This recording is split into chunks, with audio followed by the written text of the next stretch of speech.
McDonald's announced today a total of $42,829 was raised in Southern Nevada restaurants for the Ronald McDonald House Charities of Greater Las Vegas Scholarship Program during its 5th annual Green for Grads Scholarship fundraising event on April 10th.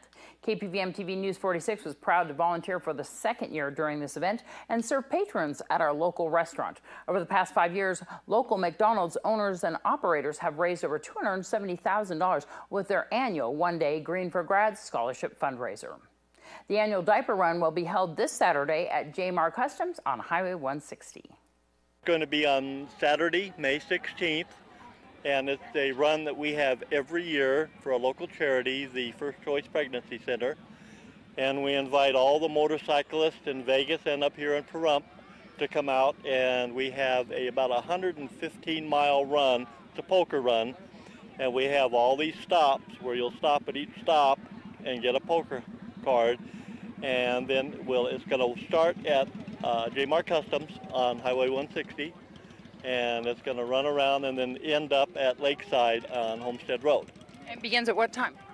I think sign up is at 9 in the morning and 9 to 10:30. And people normally bring like wipes and diapers and things like that? Right, yeah, that's part of it. So the whole thing is all the money that we collect from this all goes to the First Choice Pregnancy Center, nobody else. And we require that the drivers bring a bag of baby diapers, and then the passengers can bring a bag of wipes. And plus, I think there's a $15 entrance fee. So this all goes to help the women that are in need there, and they pass this out to their clients, don't they? Well, yeah, because there's so many young girls that, for one reason or another, they wind up getting pregnant, and they can't afford it, and their parents can't afford it. So that's where this charity that comes in. They take care of the diaper need and the baby formula and any kind of nursing care that they might need. That's all supplied by the First Choice Pregnancy Center. And so you don't need to have a motorcycle. You can drive a car in this, right? Right. Anybody, you can have a car. It doesn't matter if you feel like you want to come out and support this charity. And there's going to be a band at Lakeside and a barbecue and a lot of good times. And there's going to be raffle prizes, so it'll be fun. So for more information and how to sign up, they can get in touch with J-Mar Customs? Yeah, they can get in touch with J-Mar Customs at 751-2266. And let's join Courtney Salmon with Weekend Sports. Weekend Sports is brought to you by Wolfenstein Construction. The Pahrump Valley boys golf team is in Truckee competing in the Division 1A State Championship Golf Tournament. This two-day event started today at Old Greenwood Golf Course. Tomorrow, a state championship team will be determined, as well as individual medalists and an academic state champion. The PVHS boys and girls track and field teams competed in the regional track meet on Friday. The boys unfortunately only qualified one individual. Nico Cipollini will be competing in the pole vault. The PVHS girls track and field teams finished 4th at the regional meet. Qualifiers for state include the 4x100 meter relay team, which includes Amber Hill, Megan McDermott, Kelby Middleton, and Ashley Floyd. Sydney Dennis for the 2 mile and 1 mile, Kelby Middleton for the 200 meter run and the 100 meter run, and Megan McDermott for the 100 meter hurdles. In the basketball world, the NBA playoffs are getting even more intense. The Los Angeles Clippers are leading the series 3-1 against the Houston Rockets. The Chicago Bulls and the Cleveland Cavaliers are tied 2-2 in the series. The Washington Wizards lead 2-1 against the Atlanta Hawks, and they played Game 4 at 4 p.m. And the Memphis Grizzlies are leading 2-1 over the Golden State Warriors in the AFC Championship game by using underinflated footballs. The investigation has concluded that the Patriots did in fact cheat. They underinflated the footballs intentionally, and now NFL Commissioner Roger Goodell has fined the Patriots $1 million and is forcing them to forfeit a 2016 first-round pick and a 2017 fourth-round pick. Also, All-Star quarterback Tom Brady will be suspended without pay for 4 games. The only potentially saving grace for the Patriots not having a worse punishment is the AFC Championship game against the Colts was a blowout. The fact that they cheated likely did not have an effect on the outcome of the game. However, it's not the first time the Patriots have been caught cheating. In fact, this is the 6th time. The most recent ones from 2007, where there was proof the Patriots were filming the Jets practices. Last year, the Patriots used illegal plays to win the divisional game against the Baltimore Ravens. And of course, now the deflated footballs.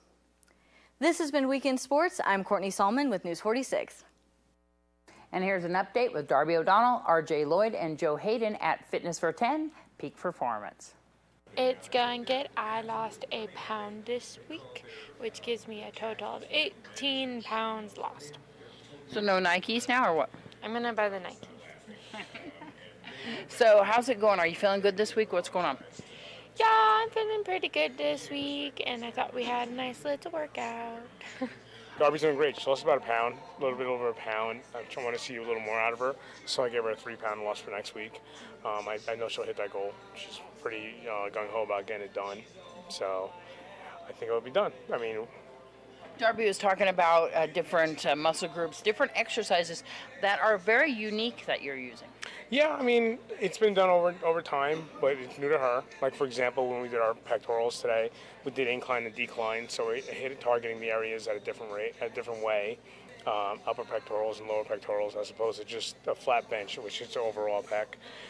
Kind of showing her different things to do in that range. When we did our leg press, kind of had it heels in, heels out, to kind of hit those quads at different angles, so you can feel it more in the inner thighs, outer thighs. Yeah, because that's important, isn't it? That's something that you don't really think of. You think, okay, I'm just going to do this leg exercise, but you don't think about the different angles that your feet go to get different muscle groups. Right. Nobody really thinks about that. Really, you just want to kind of research it and find out. You'll see at different angles affects the muscles in a different way. Just like with a bicep curl, if you're doing a regular bicep curl, you go to hammer curls and you go to French curl, those different ways affect the bicep differently. You can actually see the bicep moving a different way as you're working out those muscles out. And also different weights and more repetitions or less repetitions or, a heavier weight. Right, usually the rule of thumb is, lighter reps, actually lighter weight, and more reps kind of helps burn through more cardio, kind of gets the muscle a little more striated, as opposed to heavier weight and lower reps kind of builds on the muscle and makes it more bulkier. So it depends on what you really want, and that's something that you would discuss with your trainer, right? Exactly. We discuss it, we go over it, and we get those goals and mindsets in play, and whatever your goals are, we try to meet those goals also. If you want to build, we build. You seem to be targeting all different muscle groups all the time. I mean, like this is something that you really think about when you're actually training somebody? Of course. The program is already pre-written out. Everything is catered to the client. It's not a cookie cutter. So yeah, we always want to target a different muscle group at a time and get those all working together. By the end of the week, I want to try to hit everything, depending on whether you have an hour or a half hour. I try to hit every group of muscles that you have in your body. Your weather when we return. News 46 weather is brought to you by your local dairy farmers. Dairy products are very important in maintaining a healthy body. Hello and welcome back to News 46. Today is Monday, May 11th. Today we had partly cloudy skies with a high of 85 degrees. Your average temperature around this time of year is 87 degrees. Winds were coming from the south-southwest today at 12 miles per hour with gusts up to 21 miles per hour. The UV index today was 8, which is very high. Humidity was at 11% today. Sunrise is at 5:42 this morning, and the record high back in 1960 was 103 degrees. Well, tonight we'll have partly cloudy skies with a low of 57 degrees. Your average temperature around this time of year is 64 degrees. Winds will be coming from the south-southwest this evening at 9 miles per hour with gusts up to 17 miles per hour.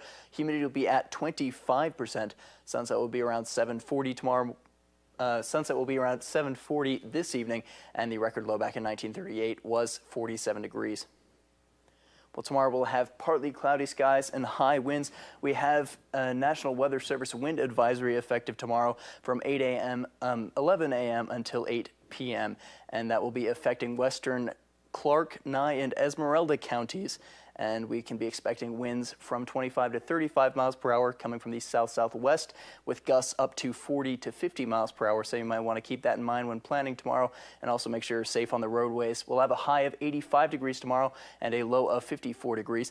Winds will be coming from the south-southwest at 18 miles per hour with gusts up to 28 miles per hour, but that is subject to change because of that weather advisory. Humidity will be at 15%. Sunrise will be at 5:41 tomorrow morning, and the UV index will be 9, which is very high. For our 7-day forecast, again, partly cloudy skies and high winds tomorrow. We'll have very similar weather on Wednesday. Those high winds should be calming down a little bit, though, and some more clouds will be rolling in for Thursday. Those clouds should be clearing up by next Monday. We'll have nice sunny skies then. We also have a 20% chance of rain this Friday. Your high temperatures will be starting off in the mid-80s. That'll be dropping into the mid-60s around this Friday, hitting 65 degrees. That'll be going back up into the low 80s, hitting 80 degrees by next Monday. Your low temperatures will be looking at a similar pattern, starting off in the mid-50s, dropping into the low 40s around this Friday, and working its way back up into those low 50s early next week. Thank you, Noah. Well, that's going to do it for this edition of News 46 from everyone up here at KPVM-TV and, of course, on the radio, KA's Country 95.9. Have a great night. We'll see you back here tomorrow.